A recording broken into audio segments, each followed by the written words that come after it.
The California sun beat down on Camp Pendleton with the kind of heat that made the air shimmer like water. It was June 1996, and the Marine base sprawled across the coastal hills like a city built for warriors. At the center of it all, the sniper qualification range stretched into the distance, a ribbon of packed earth and steel targets that had broken more men than it had made. Reese Catherine Caldwell stood at the firing line, her boots planted, shoulder-width apart, her hands steady on the stock of an M40A1 rifle that was almost as tall as she was. She was 13 years old. Behind her, 40 Marines watched in silence. Some held coffee cups halfway to their lips. Others had cameras raised fingers hovering over record buttons. A few leaned against Humvees with their arms crossed, waiting for the inevitable failure. The morning had started with laughter. Now nobody was laughing. Colonel Thaddeus Brigham stood to her right, his weathered face unreadable beneath the brim of his cover. To her left, Master Sergeant Boone Hawkins, a man whose nickname Ironside had been earned through 2 decades of turning boys into killers, stared at the girl with something between disbelief and grudging curiosity. The silence stretched like a wire pulled too tight. Then Hawkins spoke, his voice carrying across the range like gravel sliding down a metal chute. "Colonel Brigham, you're joking, right? A little girl at the SEAL sniper qualification." Brigham's jaw tightened, but he didn't look away from Reese. "She requested it, Sergeant, and her father earned her the right to try." Hawkins turned, scanning the crowd until his eyes found Major Garrett Caldwell standing at the safety fence, one hand gripping the chain link, the other resting over his heart. The left side of Garrett's face bore the signature of war, a pale scar that ran from temple to cheekbone, the eye beneath it milky and unfocused. Hawkins looked back at Reese, and this time he smiled. It wasn't a kind smile. "This ain't Girl Scout, sweetheart. This is where warriors are made." Reese met his eyes without blinking. Her voice, when it came, was calm, not defiant, not afraid, just calm. "Then let me prove I'm one, sir." For 3 full seconds, nobody moved. Then Hawkins threw back his head and laughed, a sound like thunder rolling across desert rock. The Marines behind him joined in their laughter, spreading like wildfire through dry grass. But Reese didn't look away, and she didn't smile. The title card appeared in the mind's eye of anyone who would hear this story told 24 hours earlier. The Caldwell house sat on the outskirts of Oceanside, close enough to Camp Pendleton that you could hear the artillery drills on quiet mornings. It was a small place, painted white, but faded to gray by years of salt air and sun. The backyard wasn't much, just a rectangle of packed dirt bordered by a sagging fence, but it held something most backyards didn't: a rifle range. Reese woke at 4 in the morning the way she had every morning for 5 years. No alarm, no prompting, just the internal clock that her father had trained into her like a second heartbeat.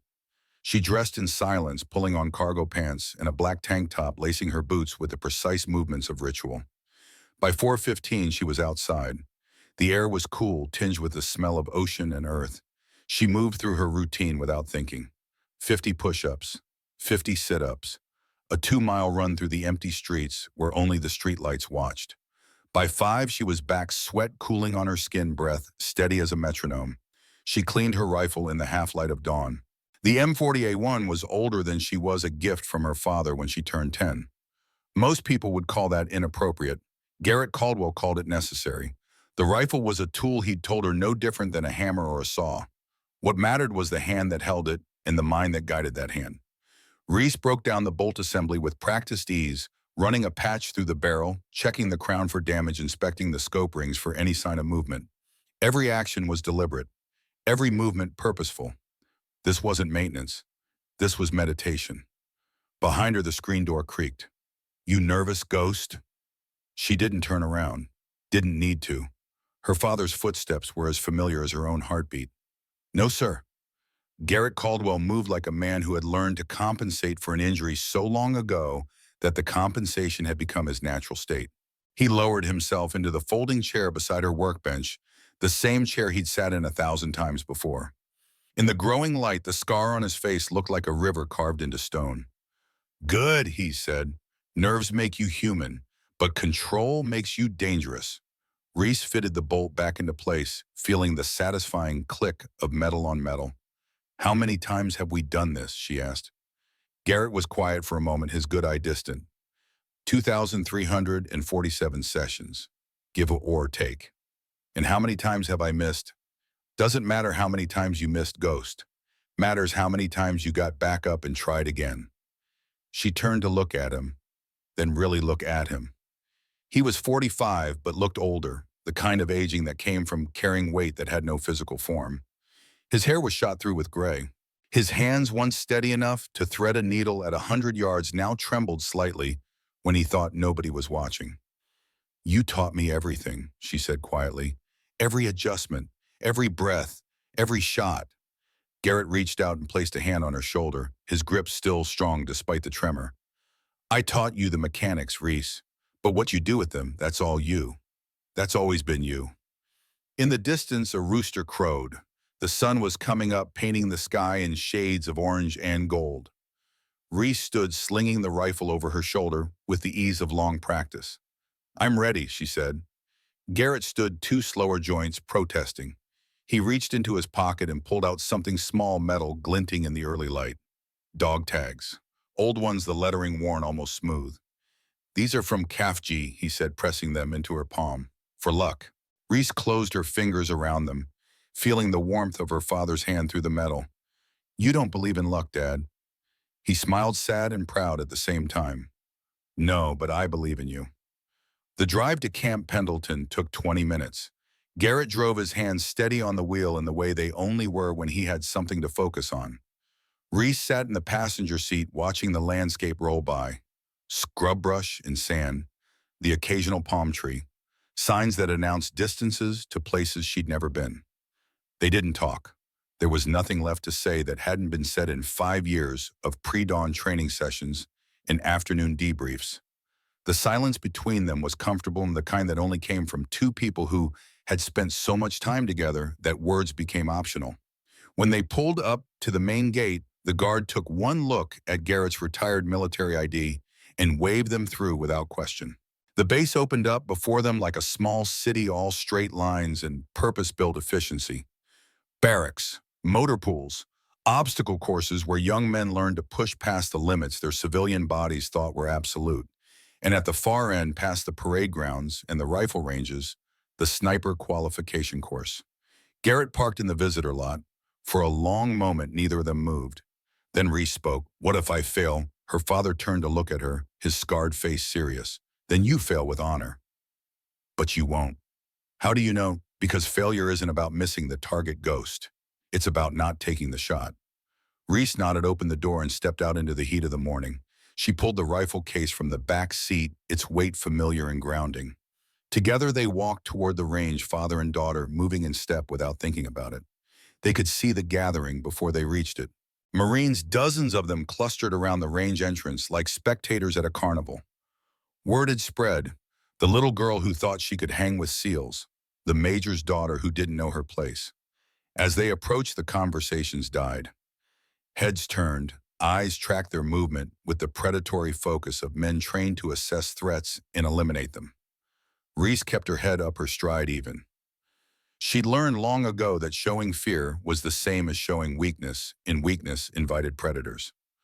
The crowd parted, and there, standing at the range entrance like a gatekeeper at the mouth of hell, was Master Sergeant Boone Hawkins. He was a big man, built like a refrigerator, with shoulders that suggested he could probably pick one up if necessary. His face was all hard angles and sun-damaged eyes the color of faded denim. He wore the look of a man who had seen terrible things and done worse, and had made peace with both. Those eyes fixed on Reese, and his expression shifted from neutral to amused. "Well, well," he said, his voice carrying across the suddenly quiet space. "Who brought their kid to work today?"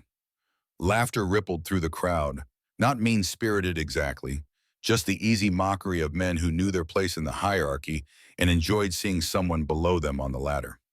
Garrett started to step forward, but Reese moved first. She walked right up to Hawkins, close enough that she had to tilt her head back to meet his eyes, and when she spoke, her voice cut through the laughter like a knife through silk.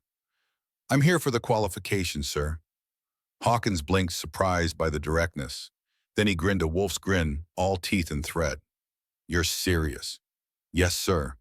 "Sweetheart, this is the SEAL sniper qualification. Grown men, trained warriors fail this course. Hell, most of them don't even finish. You understand that? I do, sir. Then why are you wasting my time? Reese didn't hesitate. Because I earned the right to be here, Master Sergeant. Every hour, every shot, every morning for 5 years. I didn't come here for sympathy or special treatment. I came here to qualify. The grin slipped from Hawkins' face. Something else flickered there, something harder to read. He looked past her to Garrett, then back to Reese. Your dad teach you to talk like that? No, sir. He taught me to shoot. I learned to talk on my own. A few of the Marines snickered. Hawkins' jaw tightened, but before he could respond, another voice cut through the tension. At ease, Sergeant. Colonel Thaddeus Brigham emerged from the crowd like Moses parting the Red Sea. He was 55 with the kind of bearing that came from 30 years of command and the absolute certainty that came with it. His uniform was crisp, despite the heat, his eyes sharp behind wire-rimmed glasses. He looked at Reese for a long moment, then at Garrett. Major Caldwell, he said, his tone neutral. Didn't expect to see you back on base. Sir, Garrett replied, standing straighter despite his injury. My daughter requested permission to attempt the qualification. I'm here to support her attempt. Brigham's eyes moved to Reese, assessing. She felt the weight of that gaze like a physical thing, probing for weakness, for doubt, for any crack in the armor. Miss Caldwell, he said finally, do you understand what you're asking? Yes, sir. The SEAL sniper qualification, 40 stages of increasing difficulty. Pass rate approximately 23%. Average completion time for successful candidates 6 hours. Required score 85% or higher. Brigham's eyebrow rose a fraction of an inch. You've done your homework. Yes, sir. For 5 years. The colonel was quiet for a moment, weighing something internal. Then he nodded a single sharp movement. Very well. But understand this, no special treatment, no second chances. You fail a stage, you're done. You quit, you're done. You follow every instruction from Sergeant Hawkins as if he were God himself. Clear. Crystal, sir. And if at any point you change your mind, if this becomes too much, there's no shame in walking away. Reese met his eyes without blinking. Respectfully, sir, I didn't come here to walk away. Something that might have been approval flickered across Brigham's face. He turned to Hawkins. Set her up on stage 10, Sergeant. Hawkins' head snapped around. Which stage 10 is intermediate level. Shouldn't we start her on basics? Miss Caldwell seems confident in her preparation. Let's see if that confidence is justified. Hawkins looked like he wanted to argue, but decades of military discipline won out. He turned to Reese, and this time his smile was different, sharper. Stage 10 it is. 300 yards, 5 moving targets, 12 mile per hour crosswind. You get 1 magazine, 5 rounds, hit all 5, you move on. Miss 1, you wash out. Questions? No, sir. Then let's see what you got, sweetheart. The crowd followed them to the range like a pack of wolves trailing wounded prey. Reese could feel their eyes on her back, could hear their whispers, their bets, their certainty that this was about to be the most entertaining failure they'd seen all month. She blocked it out. All of it. The voices, the stares, the heat, the weight of expectation. She'd learned to do this years ago in the backyard range, where the only audience was her father and the only expectation was her own. Stage 10 was set up at the 300-yard line. 5 steel silhouettes on motorized tracks moving laterally at variable speeds. The wind flag showed a steady crosswind right to left. The sun was higher now, creating heat shimmer that would distort depth perception. Reese knelt at the firing line, setting her rifle on the sandbag rest. She pulled the bolt back, visually confirming the chamber was clear, then loaded 5 rounds from the magazine Hawkins handed her. The brass gleamed in the sunlight, each round seated with the soft click of precision engineering. Around her, the world continued. Marines finding positions to watch. Phones coming out to record. Hawkins standing to her right, clipboard in hand, his expression somewhere between skepticism and anticipation. Reese settled into position, cheek welled against the stock, eye aligned with the scope, breathing deep and even. She felt her heartbeat counted the rhythm. 72 beats per minute, steady. She closed her eyes. In the darkness behind her eyelids, she heard her father's voice, not from today, but from years ago, from the very first lesson. The rifle doesn't think ghost. It doesn't feel. It doesn't hope or fear. It's just a tool. But you're the weapon. And the most important part of any weapon is the ability to be still when everything around you is moving. She opened her eyes. The first target was moving left to right about 8 miles per hour. She let her breathing settle, let her body find the natural pause between exhale and inhale. In that pause, the world became very simple. Wind 12 miles per hour, right to left, subtract 3 mils. Target speed 8 miles per hour, lead by 2 mils. Distance 300 yards, no adjustment needed at this range. Her finger found the trigger. Not pulling, just resting. Waiting for the moment when body and mind and metal aligned. The moment came. She squeezed. The rifle barked, the recoil absorbed by her shoulder, the scope picture jumping and settling. 300 yards away, the steel target rang like a bell and jerked to a stop. The crowd murmured. Phones held steadier. Hawkins made a mark on his clipboard but said nothing. Reese cycled the bolt, the spent brass ejecting in a clean arc, a fresh round chambering with the smooth action of quality machinery. She found the second target, faster this time, moving right to left. She adjusted, breathed, waited for the pause. Squeezed, ring. The third target was the hardest moving in a figure-8 pattern. She tracked it through the scope, calculating, adjusting, feeling the rhythm of its movement like a dance she'd learned the steps to long ago. Squeezed, ring, fourth target, fifth target, each one falling to the rhythm of breathing and stillness, in 5 years of 4 a.m. wake-ups and hands cramping from the cold, and afternoons spent studying ballistics tables while other kids played video games. When the fifth target rang, Reese cycled the bolt one last time, ejecting the final spent case. She engaged the safety, set the rifle down with care, and stood. The range was silent. She turned to face Master Sergeant Hawkins. His face was unreadable, the clipboard held at his side like evidence of something he wasn't quite ready to acknowledge. 5 for 5, sir, she said, her voice level. What's stage 11? For 3 full seconds, Hawkins didn't move. Then slowly that wolf's grin returned, but this time it looked different. Less like a predator sizing up prey. More like a predator recognizing another predator. Stage 11, he said, his voice carrying across the silent range, is 500 yards with variable wind, and he stopped mid-sentence. Behind Reese, someone gasped. She spun around and saw her father on his knees, one hand clutching his chest, his face pale and slick with sweat. The crowd parted as 2 Marines rushed forward, supporting him under each arm. Reese was moving before thought, the rifle forgotten, the qualification forgotten, everything forgotten, except the sight of her father struggling to breathe. Dad. She reached him as the Marines lowered him to sit against the Humvee. His eyes found hers wide and apologetic. I'm okay, Ghost. He managed, his voice thin. Just a little dizzy. A corpsman pushed through the crowd, medical bag already open. He checked Garrett's pulse, his breathing shining a light in his eyes. Panic attack, sir, the corpsman said after a moment. Stress-induced. Heart rate's elevated but steady. You need to rest. Garrett nodded, but his eyes were still on Reese. Finish it, he whispered so quietly only she could hear. Don't stop for me. She knelt beside him, the dog tags he'd given her that morning digging into her palm where she'd clenched her fist. I can't leave you like this. Yes, you can, and you will. His hand found hers, squeezed with surprising strength. This is your moment, Ghost, not mine. I'll be right here. But you need to finish what you started. The corpsman nodded. He'll be fine, miss. Just needs to sit in the shade and hydrate. I'll keep an eye on him. Reese looked from her father to the range, torn between duty to blood and duty to purpose. In her father's eyes, she saw no doubt. Only certainty, only pride. She stood slowly, turned back to the firing line. The crowd watched with a different kind of attention now. Not mockery, not amusement. Something closer to respect, or the beginning of it. Hawkins stood where she'd left him, clipboard still in hand. When she approached, he didn't smile. You sure you want to continue, he asked, and there was no challenge in his voice. Just a question. Yes, sir. What's stage 11? For just a moment, something that might have been approval crossed his face. 500 yards, he said.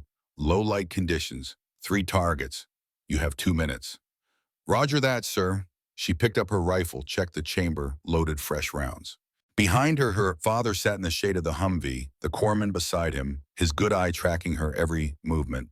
The sun climbed higher, the heat pressed down like a physical weight.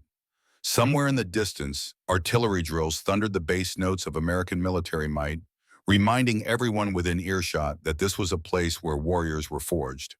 And on the firing line, a 13-year-old girl with her father's dog tags around her neck and 5 years of discipline in her bones settled into position and prepared to prove that sometimes the smallest person in the room was the most dangerous.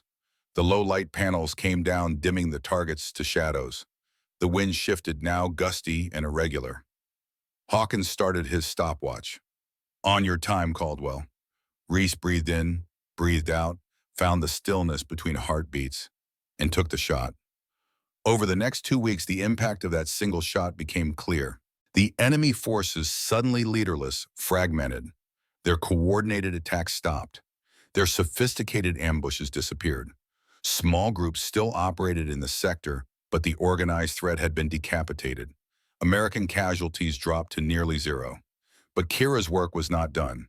With the main enemy force disrupted, she shifted her focus to providing overwatch for Ranger patrols, positioning herself where she could observe American movements and eliminate threats before they could materialize. 12 more confirmed kills over 14 days. Enemy fighters who thought they could take pot shots at American convoys. Militants who planted IEDs along patrol routes. Scouts who tried to re-establish observation posts.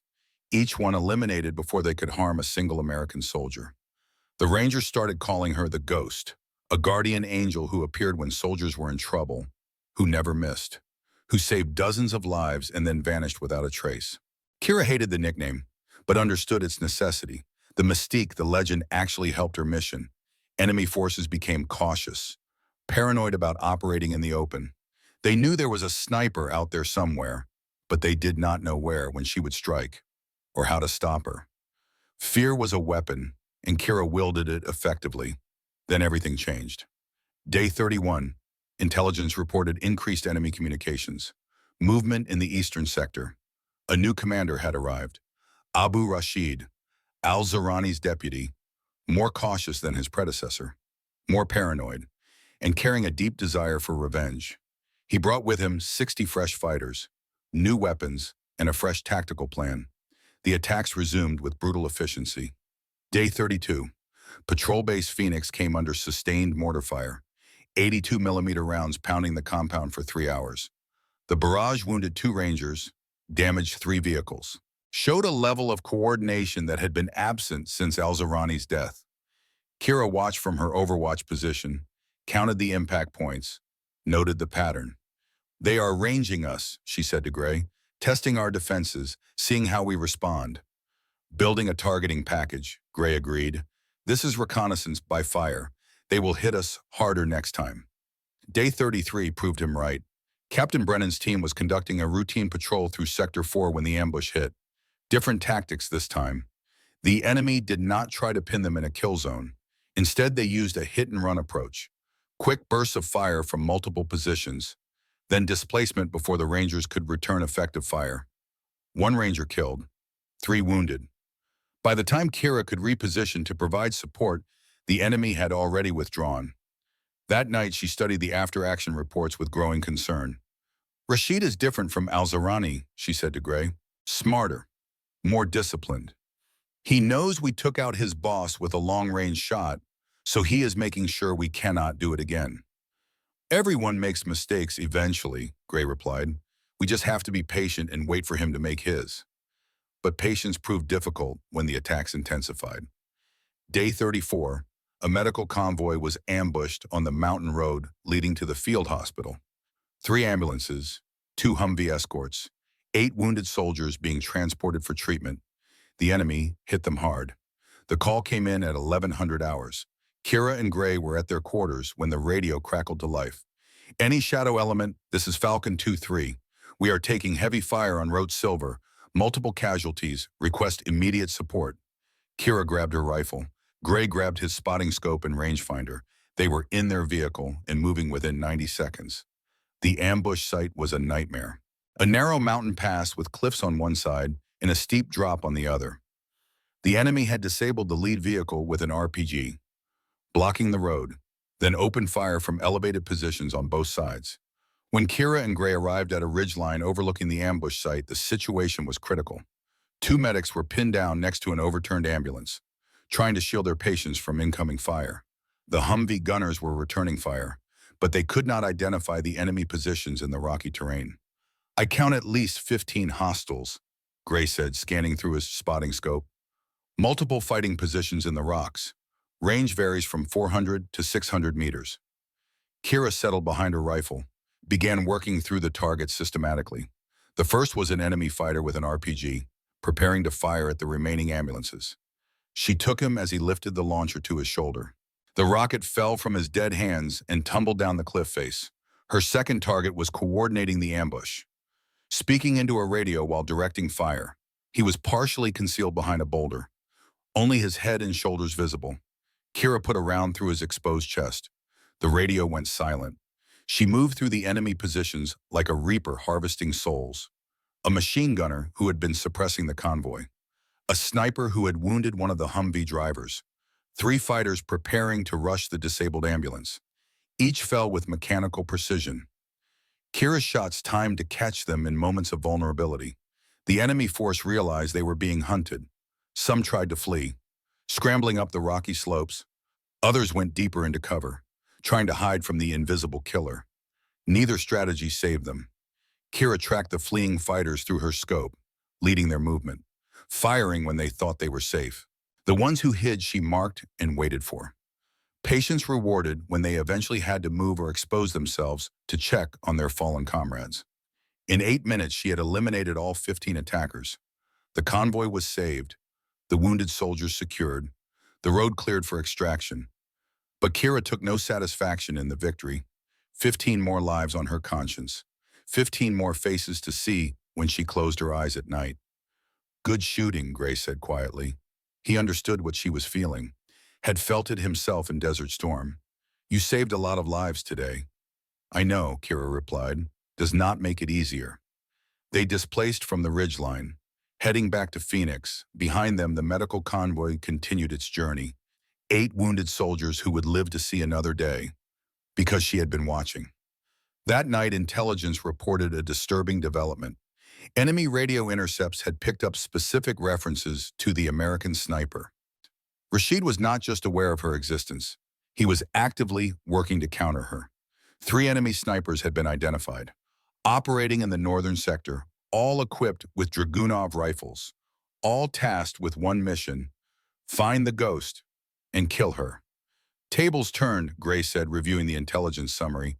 "Now we are the ones being hunted." Kira studied the map, noting the sectors where the enemy snipers had been reported. "Good," she said.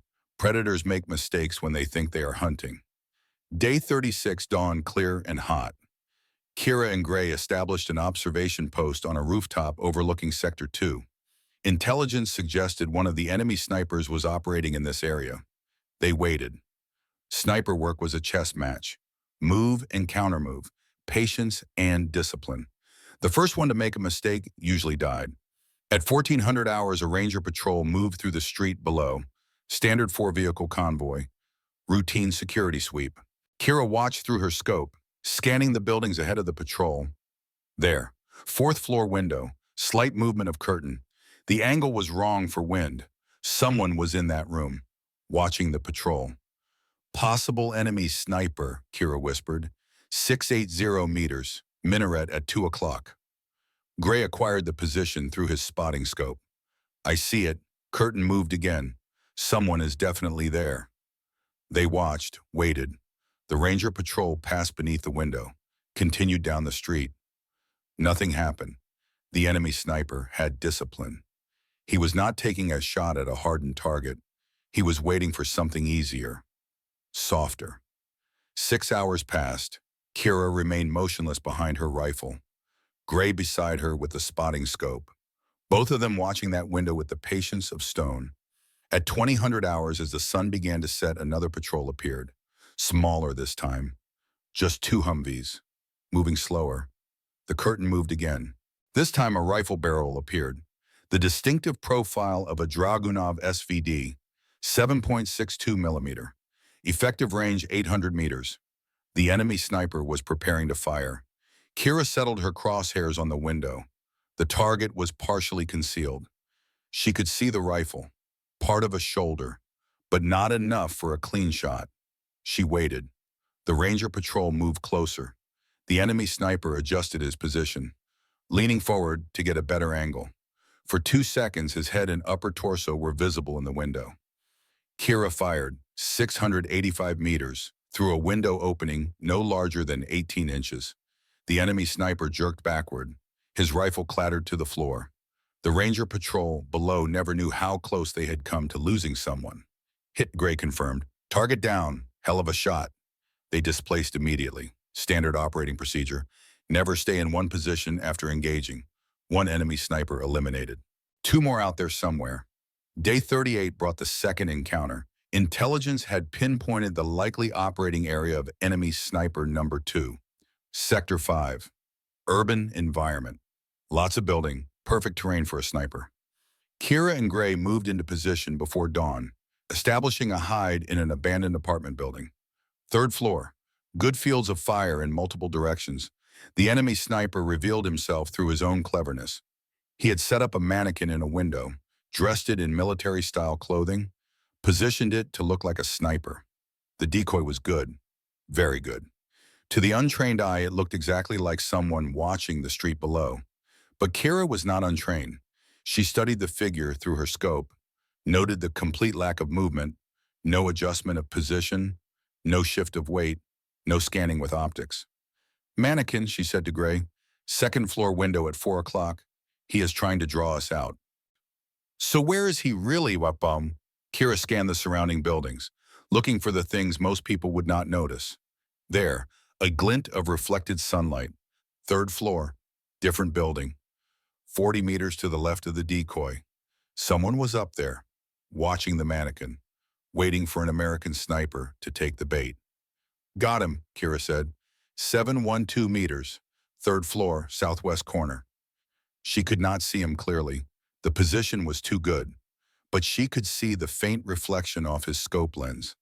The sun angle was perfect just for these few minutes. The enemy sniper shifted slightly. The reflection disappeared, then reappeared. He was scanning, looking for threats. Professional. Kira waited for the pattern to repeat. When the reflection appeared for the 3rd time, she was ready. She aimed 6 inches below and 2 inches left of the reflection, where the shooter's head would be if he was in a standard prone position. Squeeze the trigger. 712 meters through a partially concealed position. The reflection disappeared. Did not return. Cannot confirm kill from here, Gray said. But I would bet money he is done. They waited another hour, watching. No movement from the position, no response from enemy forces. Later that day, local informants reported finding a dead fighter in that exact building. Dragunov rifle beside him. Single gunshot wound to the head. 2 down, 1 more to go. The 3rd enemy sniper was different. Intelligence reports came back with an unusual detail. The 3rd sniper was female, rare in enemy forces, which meant she was exceptional. Good enough to earn respect in a male-dominated world. That made her dangerous. Day 40. Kira and Gray were providing overwatch for a dismounted patrol when she saw it. A woman in civilian clothing, standing near a street corner, watching the patrol with too much interest. Normal civilians avoided American patrols, went about their business, did not stare. This woman was studying them, analyzing their movements, their spacing, their procedures. Through her scope, Kira could see details others would miss. The way the woman stood, weight slightly forward, like someone ready to move quickly. The slight bulge under her loose jacket, probably a pistol, and the way her eyes tracked the patrol, not with fear, with professional assessment. I think we just found number 3, Kira said. But before she could do anything, the woman disappeared into a building. 2 hours later, the same patrol came under fire. Single shots, precise, professional. 1 Ranger wounded, leg shot, not fatal but expertly placed. By the time Kira could reposition the enemy, sniper was gone. She is good, Gray said. Knows when to engage, when to withdraw. Textbook tactics. Over the next 3 days, the female sniper struck twice more. Always hit and run, always 1 or 2 shots. Then displacement before anyone could locate her. It was exactly what Kira would have done in her position. Day 43. Intelligence provided a possible location. A neighborhood in Sector 7. Reports of a woman matching the description seen entering and exiting a specific building. Kira studied the intelligence, then studied the map. Something felt wrong. "It is a trap," she said to Gray. "She knows we are hunting her, so she is hunting us." "How do you want to play it?" Kira thought for a long moment, then smiled. "We give her what she wants, but not the way she expects." They set up the counter trap carefully. Gray positioned a thermal decoy in a window, a heated blanket shaped roughly like a person. Set it up in an obvious sniper hide, the kind of position an amateur would choose. Kira established herself 2 buildings away, different elevation, different angle, watching the approaches to the decoy position. If the enemy sniper was professional, she would not rush. She would observe, wait for confirmation, then engage from a position that gave her both the shot and an escape route. They waited 4 hours. At 1500 hours, Kira saw movement. A woman, mid-30s, moving between buildings with tactical precision. She was flanking the decoy position, working her way around to get a side angle. Kira tracked her through the scope. The woman disappeared into a building 640 meters away. 3rd floor, east-facing window, perfect position to engage the decoy. Kira settled her crosshairs on that window, waited. 5 minutes passed. Then a rifle barrel appeared, the distinctive profile of a Dragunov. The enemy sniper was taking her time, observing the decoy through her scope, looking for signs of life, movement, breathing. Kira could see her now, partially visible behind the rifle. Professional stance, good positioning. The enemy sniper seemed satisfied. The rifle steadied, preparing to fire. Kira fired first, 640 meters, through the window, center mass on a partially concealed target. The enemy sniper fell backward, her rifle clattering to the floor. Kira kept her scope on the window, watching for movement, confirming the kill. Nothing. "Target down," Gray confirmed through his spotting scope. "Nice shooting." They displaced immediately, heading to extract. Later that day, friendly forces secured the building, found the enemy sniper, female, mid-30s, Dragunov SVD rifle, 31 tally marks carved into the wooden stock, 31 kills. She had been very good. Kira was better, but the victory felt hollow. She had just killed another sniper, someone who understood the profession, the discipline, the weight. That night, Kira sat alone in her quarters, staring at the tally marks she kept in a private notebook, not to glorify, but to remember. Each mark represented a choice, a life taken to save others. The number was growing, approaching 150. Gray found her an hour later, saw the notebook, understood without words. "You carry it well," he said quietly, "but I know it is heavy." "Does it get easier?" "No, but you learn to live with it because the alternative is worse." "What is the alternative?" "Not being there when someone needs you." Kira closed the notebook. Gray was right. The weight was heavy, but it was necessary. Day 42 brought new intelligence, major intelligence. Rashid was planning a massive attack. Target patrol base Phoenix. Estimated force 80 to 90 fighters. Heavy weapons. Vehicle-borne IEDs. Coordinated assault. Timeline 72 hours. Colonel Garrison called an emergency meeting. "The situation is deteriorating," he said without preamble. "Rashid has reconstituted his forces. He is hitting us harder than before. We need to disrupt their operations before this escalates into something we cannot control." Major Aldridge pulled up aerial photos of an enemy compound. Eastern suburbs, heavily fortified, guard towers, high walls. "This is Rashid's command post. But here is the problem. He does not expose himself like al-Zarani did. He stays inside, runs operations from a bunker, only moves at night with heavy security." Kira studied the photos. A direct assault would cost dozens of American lives. "What if we do not assault it?" she said quietly. Everyone turned to look at her. "Explain," Garrison said. "A frontal assault plays to their strengths. They are dug in, prepared. They know we are coming. But what if instead of attacking the compound, we make them come to us? How? We give them a target they cannot resist. Make it look like we are vulnerable, overextended. Then when they attack, they walk into our kill zone. Garrison leaned back in his chair, considering. You want to use Phoenix as bait, not bait, a lure, with sufficient force to defend itself, but positioned to appear vulnerable. Rashid will see an opportunity to inflict massive casualties. He will commit resources to the attack, including possibly showing up himself to oversee the operation. And that is when we engage him, Garrison said, understanding dawning. That is when we engage everyone. We fortify Phoenix with more strength than it appears to have. Establish multiple sniper positions around the perimeter. Wait for them to come to us. When they attack, they walk into a perfectly prepared defensive position. The room was silent. I like it, Garrison said finally. But it only works if we can pull off the deception. If they suspect it is a trap, they will not commit. They will commit, Kira said with quiet confidence. Rashid is aggressive. He is trying to prove himself after al-Zirani's death. Give him what looks like an easy target, and he will not be able to resist. The plan was approved. Over the next 48 hours, Army engineers worked around the clock, reinforcing Phoenix with additional troops hidden in underground bunkers. Heavy weapons prepositioned but kept concealed. Kira established 4 sniper hides around the perimeter, each one carefully camouflaged, each one offering overlapping fields of fire. She would not be alone this time. Colonel Garrison had brought in 2 additional sniper teams, 6 shooters total. They could cover every approach to Phoenix. Remember, Kira told them during the final briefing, priority targets are command and control personnel, heavy weapons operators, anyone with communications equipment. We cut off their head and their ability to coordinate. Once they are in disarray, the base defenders can handle the rest. What about Rashid himself? One of the snipers asked. If he shows up, he is mine. I have been tracking him for 2 months.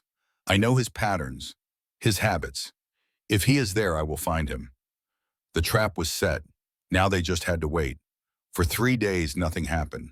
Phoenix operated normally, conducting patrols, establishing presence, becoming a routine feature of the sector.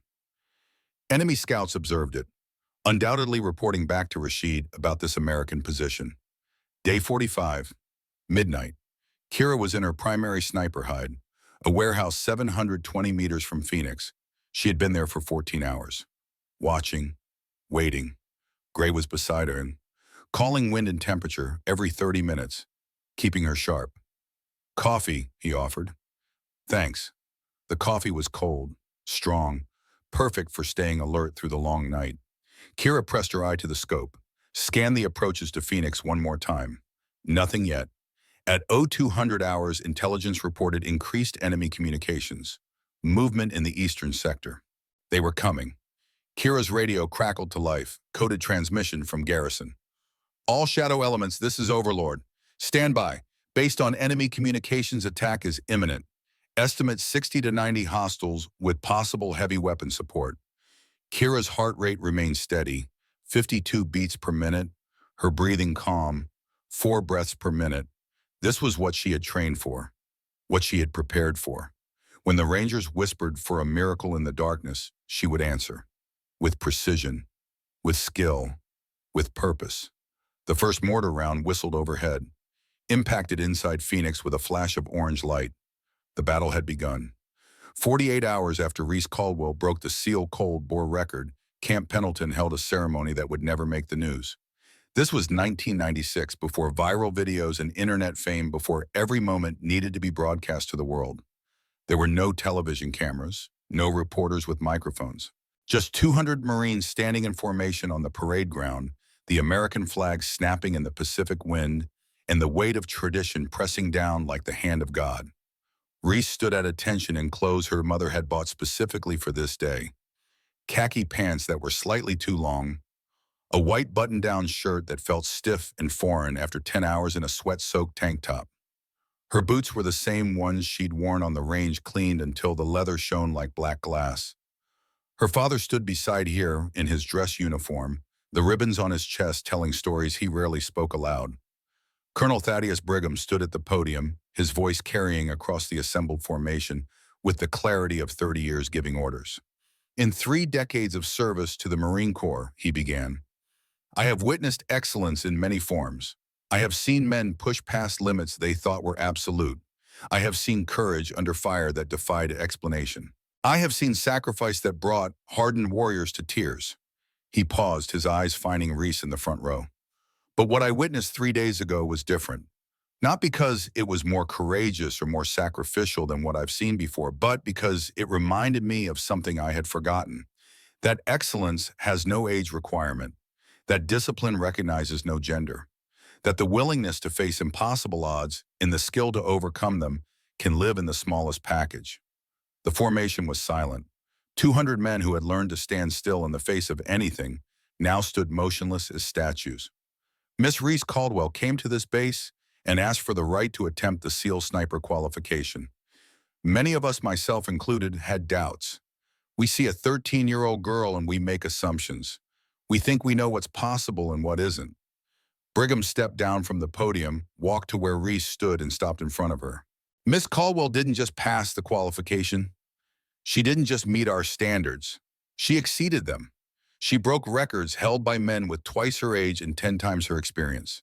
And she did it with a humility and professionalism that put many of us to shame. He held out a small wooden box, opened it to reveal a patch. The SEAL trident embroidered in gold thread on black fabric. Unofficial, symbolic, but real in all the ways that mattered. This is an honorary SEAL sniper qualification patch. To my knowledge, no civilian has ever received one. You are the first, Miss Caldwell, and I suspect you'll be the last because I don't think we'll see another shooter like you in my lifetime. Reese took the box with hands that wanted to shake, but didn't. She looked at the patch, at the symbol that represented everything she'd worked toward for 5 years, and felt something crack open in her chest. Not sadness, not joy, something bigger than both. "Thank you, sir," she said, and her voice was steady. "There's more." Brigham turned and accepted another item from an aide. This one was larger, heavier, a wooden plaque with a brass plate mounted on polished oak. The Camp Pendleton Marksmanship Trophy. The list of names engraved on the plate went back to 1952. At the bottom, freshly added, was a new name. Reese Catherine Caldwell, 1996. SEAL Sniper Qualification. Record 1 200 bars 2.8-inch group. This trophy recognizes the single finest shooting performance ever recorded on this range, Brigham said. Your name will stay on this plaque forever, Miss Caldwell. Long after we're all gone, Marines will look at this and remember what you did here. The formation erupted into applause. Not polite ceremony applause. Real applause. The kind that came from men who understood what it took to earn a place on that plaque and respected anyone who managed it. Through the noise, Reese saw Master Sergeant Hawkins approaching. The big man who had laughed at her 2 days ago now extended his hand with no trace of mockery. She shook it, feeling the calluses that matched her own, the grip of someone who knew rifles the way other people knew family. "I was wrong about you, Caldwell," he said, his voice low enough that only she could hear. "I judged you before you ever picked up the rifle. That was unprofessional and unfair." "You pushed me harder than anyone, sir," Reese replied. "I needed that." Hawkins smiled, a real smile, this time nothing predatory about it. "You've got a future in this, kid. The SEALs would be lucky to have you when you're old enough. Hell, any branch would." "Thank you, sir. That means more than you know." He squeezed her hand once more, then stepped back and saluted. Reese returned it, 13 years old and standing in formation with 200 Marines who had learned to see her as one of their own. The ceremony ended as the sun reached its apex.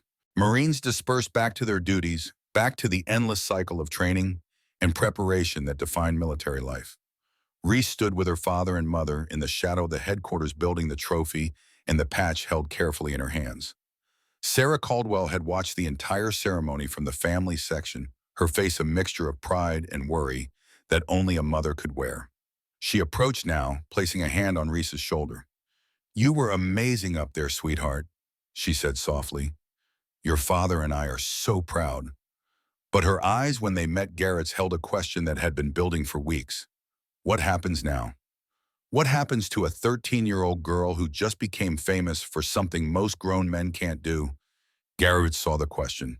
He'd been asking himself the same thing. That night, the Caldwell house was quiet, too quiet. The kind of silence that comes after something momentous has happened and nobody quite knows how to return to normal. Reese sat at the kitchen table, the trophy in front of her, the patch still in its box.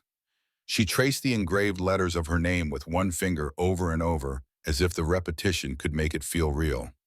Sarah sat across from her, nursing a cup of tea that had gone cold an hour ago. "You know what happens on Monday?" Sarah asked gently. Reese looked up. "You go back to school, back to algebra and history and lunch period, back to being 14. She paused. "Can you do that after this?" It was the question Reese had been avoiding. She'd spent 5 years training for this moment. She'd achieved something extraordinary. And now what? Go back to homework and locker combinations and worrying about what other kids thought of her. "I don't know," she said honestly. "I don't know how to be both." "Both what?" "This." She gestured at the trophy. "And normal." Sarah reached across the table, took her daughter's hand. "You don't have to choose, Reese. You can be excellent at something and still be a kid. They're not mutually exclusive. But what if people at school treat me differently now? What if they see me as the girl who shoots instead of just me? Then they're not seeing all of you, and that's their loss, not yours." Garrett appeared in the doorway, leaning against the frame. He'd been listening.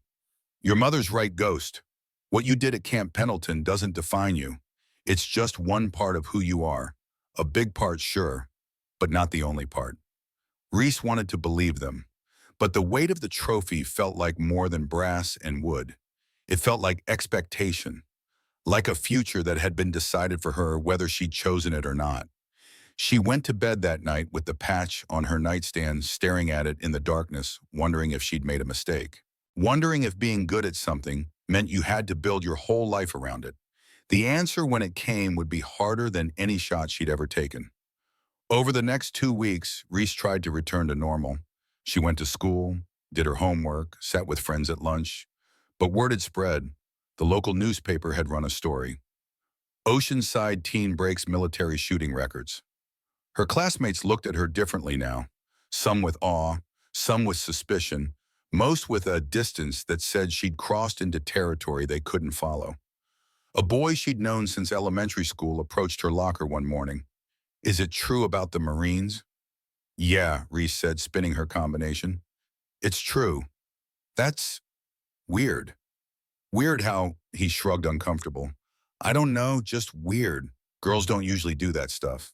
He walked away before she could respond. And Reese stood there, locker open, books in hand, feeling more isolated than she'd felt lying prone on a rifle range, surrounded by skeptical Marines. At least the Marines had come to respect her. Her classmates just thought she was weird. She stopped mentioning it, stopped talking about training. When someone asked what she did on weekends, she said not much, instead of explaining the hours spent studying ballistics or maintaining her rifle. She learned to be invisible again, to blend in, to pretend the trophy at home didn't exist. But at night, she still woke at 4 a.m.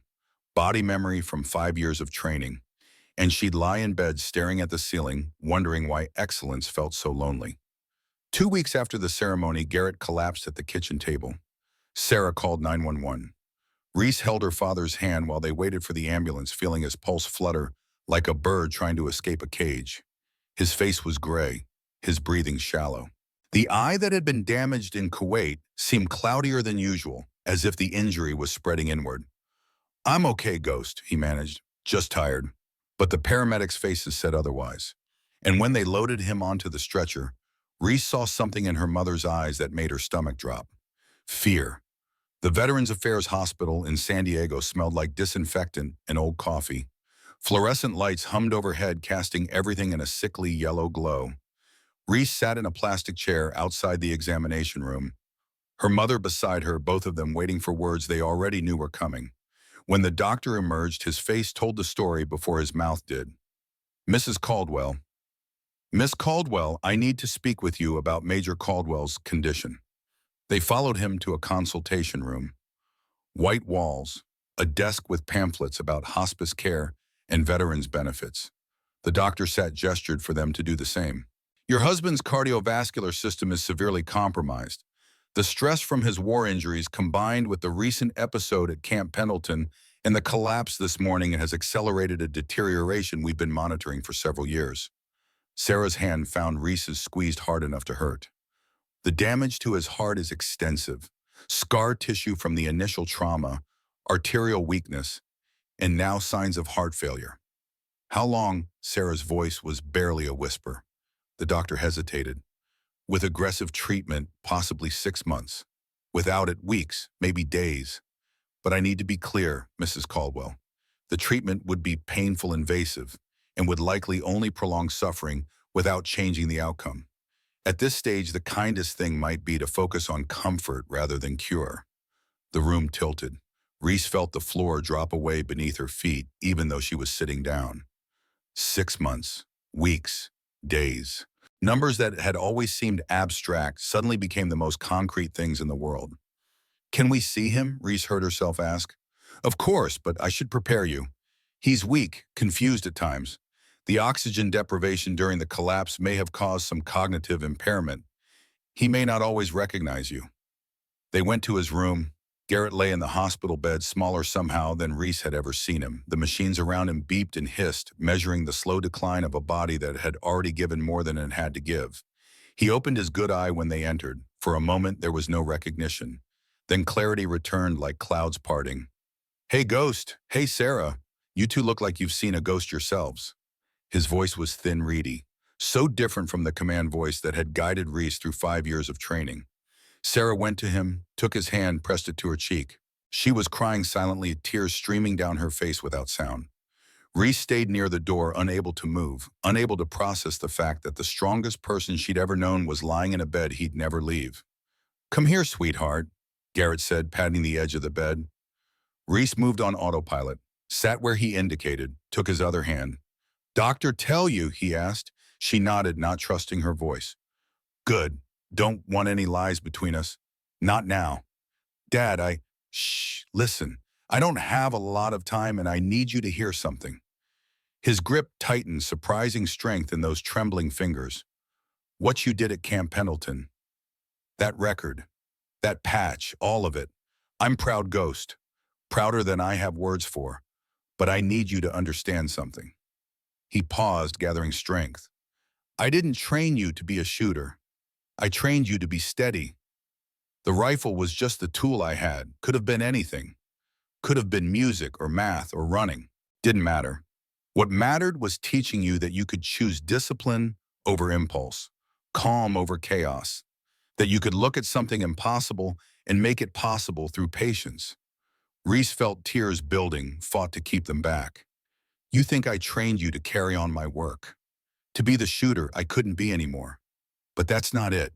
I trained you to carry yourself, to know that whatever life throws at you, you can breathe through it. You can find the stillness. You can take the shot when it matters." "But what if I don't want to be a shooter anymore?" The question burst out before she could stop it. "What if I want to be normal? What if I'm tired of being different?" Garrett smiled, sad and knowing. "Then don't be a shooter. Be whatever makes you happy. But take the stillness with you. Take the discipline.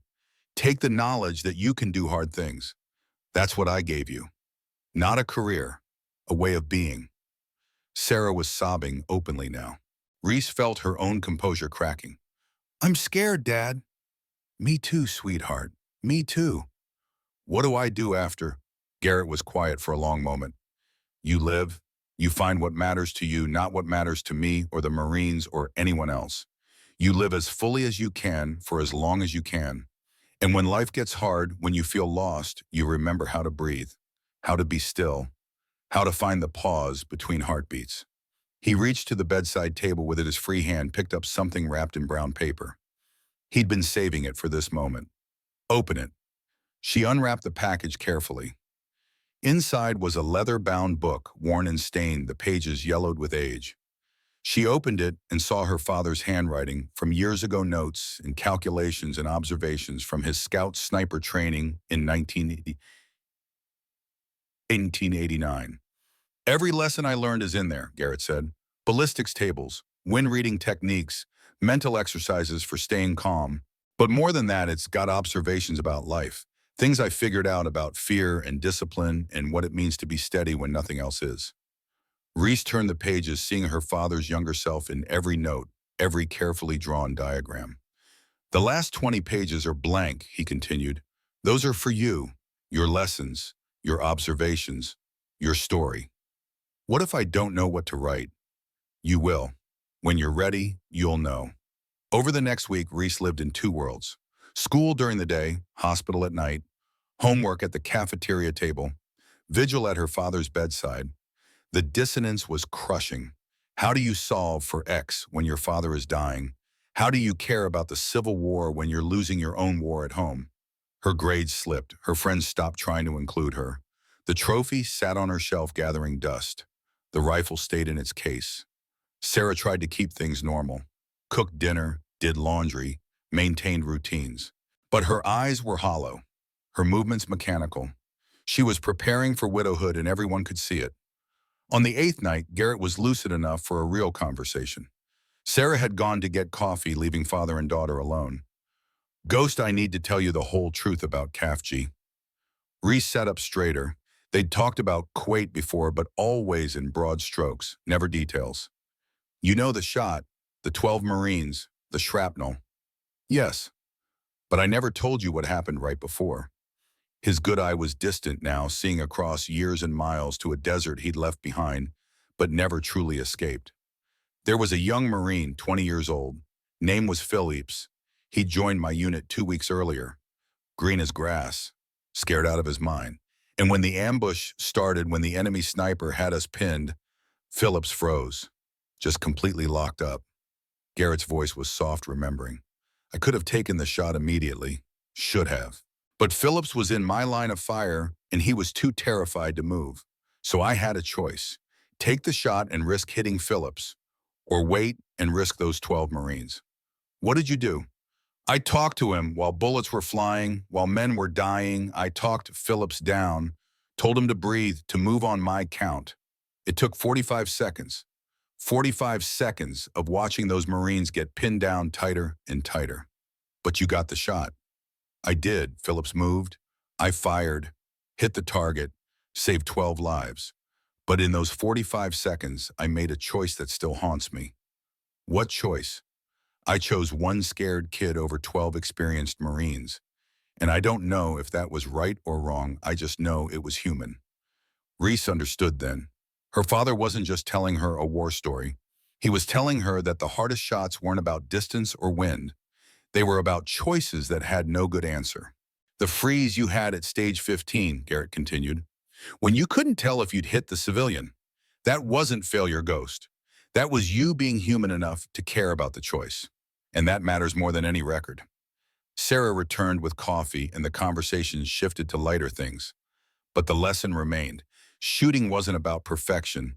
It was about making impossible choices and living with them. 3 days later, Garrett slipped into unconsciousness. The doctor said it was a matter of hours now. Maybe a day if his heart held. Sarah and Reese took shifts at his bedside. Neither wanted him to die alone. Reese was there when it happened. It was 3 in the morning. The hospital was quiet except for the machines. She'd been reading her father's journal, absorbing his notes about breathing and patience and the space between decision and action. She looked up and his breathing had changed. Slower, shallower. The machines beeped less frequently. She took his hand. Dad, can you hear me? No response, but his fingers moved slightly. He was still there, still present. I want you to know something, she said, her voice steady despite the tears streaming down her face. I'm going to be okay. You taught me how. I'm going to find my path, whatever that is, and I'm going to stay calm, just like you taught me. His breathing slowed further. Thank you for everything, for the early mornings, for the patience, for seeing me as capable when everyone else saw a kid. Thank you for teaching me that I could do hard things. One more shallow breath, then stillness. The monitor changed from its rhythmic beeping to a single continuous tone. Nurses rushed in, confirmed what Reese already knew. Major Garrett Caldwell, Marine Scout sniper, Gulf War veteran, father and teacher, was gone.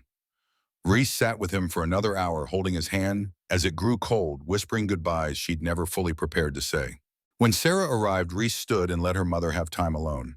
She walked to the hospital chapel, sat in the empty room, and finally let herself break. The funeral took place on a Tuesday morning at Camp Pendleton. Full military honors, the kind of send-off reserved for those who had given everything to the Corps and never asked for anything back. The sky was overcast, threatening rain that never quite came, the air heavy with moisture and unspoken grief. 200 Marines stood in formation, the same formation that had applauded Reese 3 weeks earlier. Now they stood silent as pallbearers carried Garrett's flag-draped coffin to the gravesite. Master Sergeant Hawkins was one of the bearers, his face set in the hard lines of military discipline that allowed no room for tears. Colonel Brigham delivered the eulogy standing at the podium with the kind of gravity that 30 years of military service brought to moments like this. Major Garrett Caldwell served his country with distinction for 20 years. He made shots that saved lives. He trained shooters who went on to serve with honor. He gave his sight in defense of his brothers in arms and never once complained about what that cost him. Brigham paused, looking at Reese where she sat in the front row, her mother on one side, the empty space where her father should be on the other. But his greatest accomplishment wasn't anything he did in uniform. It was what he taught his daughter. Not just how to shoot, how to be disciplined, how to stay calm under pressure, how to push past what everyone says is possible and find out what actually is. The honor guard raised their rifles, 7 Marines' weapons at the ready. Major Caldwell gave his sight for his country, but he gave his wisdom to his daughter, and through her to all of us. The command came sharp and clear.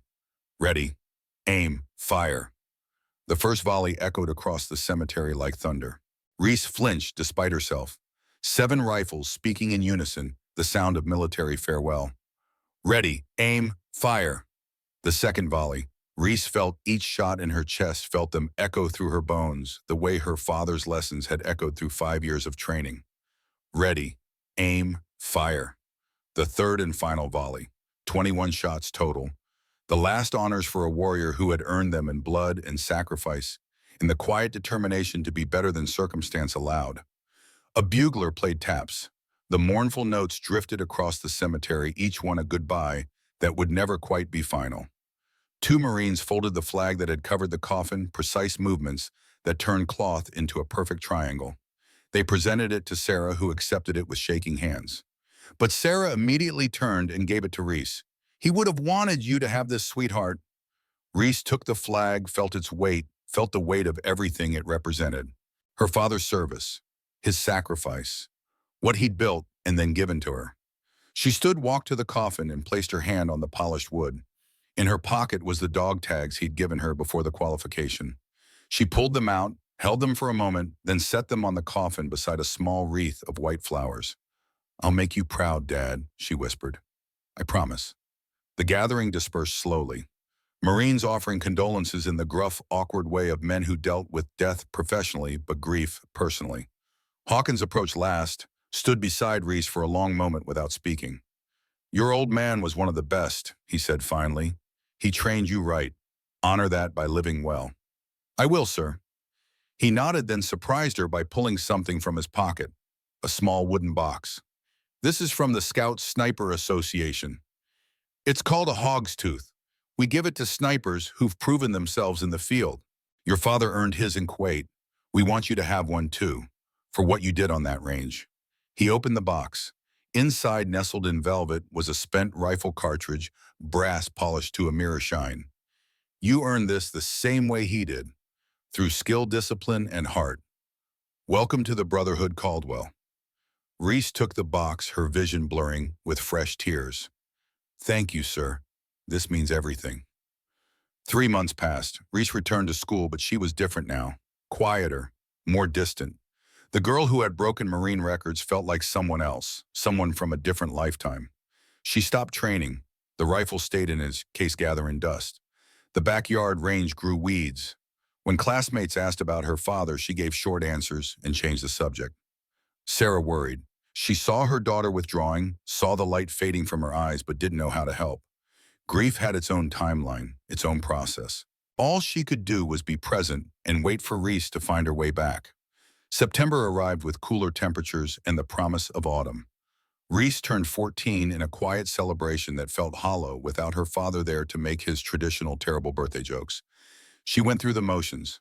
School, homework, sleep. Repeat, existing in the gray space between grief and forward motion, not quite one and not quite the other. But on a Saturday morning in late September, she woke before dawn. Old habits died hard, and instead of lying in bed staring at the ceiling, she got dressed, grabbed her father's journal, and drove to Camp Pendleton. The range was empty this early, just her and the wind and the distant sound of artillery drills. She walked to the memorial garden to the spot where her father's plaque had been installed. The plaque was simple, black granite with white lettering, Major Garrett Caldwell, Scout Sniper, 1951-1996. Who taught that the greatest gift is not what you achieve, but who you teach. She sat cross-legged in front of it, opened the journal, and stared at the blank pages he'd left for her. What do you write after losing everything? Her pen hovered over the page. Then slowly words came. Day one without you. I don't know how to do this yet, how to be me without you here. But you said I was ready, so I'm going to trust that, even when it doesn't feel true. She wrote for an hour, pouring grief and confusion and questions onto the page. When she finally stopped, her hand cramped and the sun was fully up. Thought I might find you here. She turned to see Colonel Brigham approaching, 2 cups of coffee in his hands. He offered her one. She took it, grateful for the warmth. Couldn't sleep, she said. Me neither. I come out here sometimes, when I need to think. He gestured to the memorial. Your father and I served together, 20 years ago. He was the best spotter I ever had. Reese hadn't known that. Her father rarely talked about his service beyond the broad strokes. What was he like back then? Brigham smiled, remembering. Stubborn, precise, demanded excellence from everyone around him, but most of all from himself. But he was also kind, patient, the kind of leader who made you want to be better because he believed you could be. They sat in comfortable silence, drinking coffee, watching the morning light change. Finally, Brigham spoke again. I have a proposition for you, Caldwell.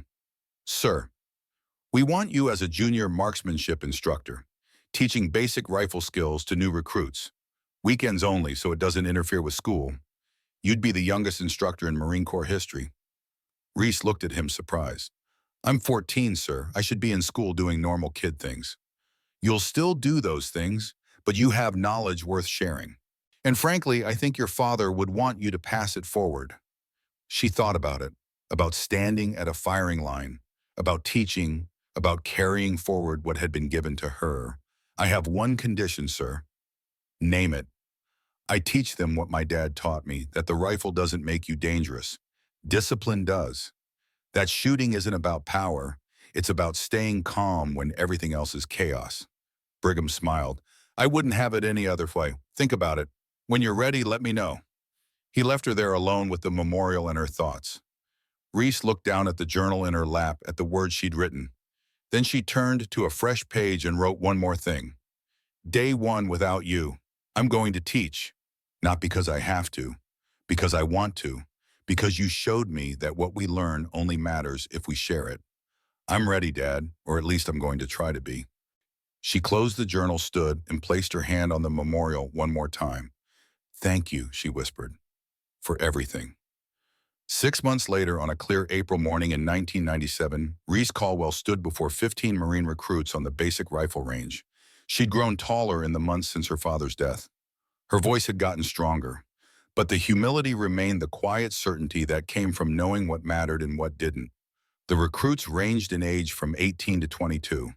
All men, all looking at their 14-year-old instructor with varying degrees of skepticism. My name is Reese Caldwell, she said, her voice carrying across the range with the confidence her father had taught her. I hold the SEAL cold bore record at 1,200 yards. I qualified for SEAL sniper standards at 13 years old. She paused, let that sink in, saw the doubt on some faces, the surprise on others. But that's not why I'm teaching you. I'm teaching you because my father taught me something that changed my life, and I'm going to teach it to you. She walked along the line of recruits, making eye contact with each one. Shooting isn't about the rifle, it's about you, your breathing, your discipline, your ability to stay calm when everything around you is screaming at you to panic. Master that, and you'll master the rifle. Master the rifle without mastering yourself, and you'll be mediocre at best. She stopped in front of a young recruit named Torres. He looked nervous, his hands fidgeting with his rifle sling. You, what's your name? Torres, ma'am. You look nervous, Torres. Yes, ma'am, never shot a rifle before. Good. That means you don't have bad habits to unlearn.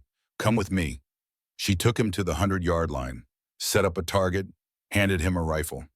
First shot is always the hardest, she said, not because of the distance, because you don't trust yourself yet, but you will. I'm going to teach you how. Over the next 6 hours, Reese worked with Torres and the other recruits, teaching them breathing exercises, trigger control, natural point of aim, all the fundamentals her father had drilled into her over 5 years of dawn training sessions. By sunset, Torres was hitting the target center mass. The other recruits had gone from skeptical to attentive, asking questions, taking notes, treating their teenage instructor with the respect earned rather than given. As the recruits left, one of them approached Reese, older than the others, maybe 25. Miss Caldwell, I just want to say, I didn't think I'd learn anything from someone your age. I was wrong. What you taught today about breathing and discipline, that's going to stick with me. Thank you. Reese felt something warm bloom in her chest, not pride exactly, something deeper. Purpose. You're welcome. See you next week. When the range was empty, she stayed. Walked to the far end of the base to the memorial garden to her father's plaque. She knelt before it, pulled the hog's tooth from her pocket, and placed it at the base of the plaque beside where the dog tags had been. I taught today, Dad, 15 recruits, and I think I was good at it. Not because I'm the best shooter, but because I remembered what you taught me, that it's not about the weapon, it's about the person holding it.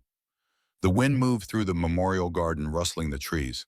I'm going to keep doing this, not because of the record or the patch or any of that, because it feels right, because it feels like I'm carrying forward something that matters. She stood, looked at the memorial one more time. I miss you every day, but I'm okay. You made sure of that. The sun was setting now, painting the sky in shades of orange and gold. Reese turned and walked back toward the parking lot, her father's journal tucked under her arm, her path forward clearer than it had been in months. She didn't need to be the best shooter, didn't need to set more records or prove anything else to anyone. She just needed to teach, to share what had been given to her, to help others find their own stillness. That was enough. That was everything. And as she drove away from Camp Pendleton, the setting sun in her rearview mirror, Reese Caldwell knew that her father's greatest shot wasn't the one that saved 12 Marines in Kuwait. It was the patience and discipline he'd fired into his daughter's heart, one early morning at a time, until it became who she was. That shot would echo forever.